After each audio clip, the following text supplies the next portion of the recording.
रंभा सरकारी उच्च विद्यालय 78तम स्वाधीनता दिवस प्रधान शिक्षक गोपीनाथ बेहेरा अध्यक्षतार पालन कर उक्त कार्यक्रम में मुख्य अतिथि भाव स्कूल परिचालना कमिटी सभापति सुभाष चंद्र पति, उपसभापति के सविता सुबुदी, चक्रपाणी बेहेरा, अवसर प्राप्त शिक्षक रामचंद्र बाड़तिया उपस्थिति में स्कूल परिसर में जातीय पताका उत्तोलन कर प्रधान शिक्षक छात्र छात्री मानक निज भविष्य एक सुनागरिक होई देशर जातिर एवं स्कूल नाम को उच्चरे रखिबा अन्य को सहाय्य करिबा पई उद्बोधन रे प्रेरणा देइथिले। एहा परे एनसीसी पैरेड कर जाइथिला। एथिरे शिक्षक अजित कुमार बेहेरा नेतृत्व रे एनसीसी, जेआरसी एवं शिक्षयित्री रामित्री सबल स्काउट गाइड छात्र छात्री को नै एक विशाल गणवेश रे जातीय पताका धरी रंभा शहर परिक्रमा कर जाइथिला।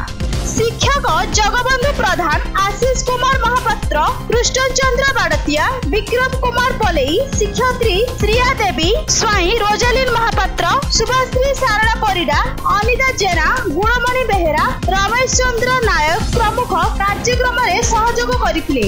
एही अवसर रे स्कूल रो 24 जन विभिन्न विभाग रे कृति छात्र छात्री को अतिथि द्वारा सिल्वर कप और सर्टिफिकेट प्रदान कर जाइथिला।